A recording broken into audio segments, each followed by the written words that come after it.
মমতা ব্যানার্জি বামপন্থীদের যদি কোনো সার্টিফিকেট দেয় সেটা নিয়ে বামপন্থীরা কাজ করে না।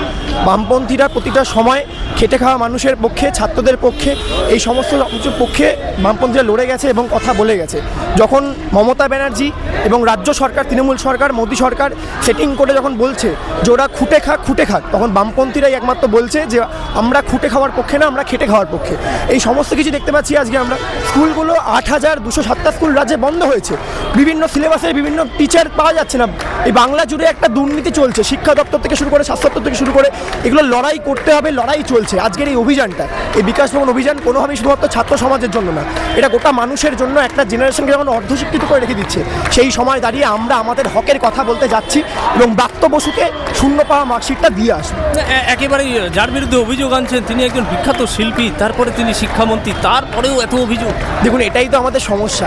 আমরা মানুষকে এরকম করে পশ্চিমবঙ্গবাসী বুঝতে পারছে না যে ব্রাত্য বসুর মতো মানুষটা কি করতে পারে।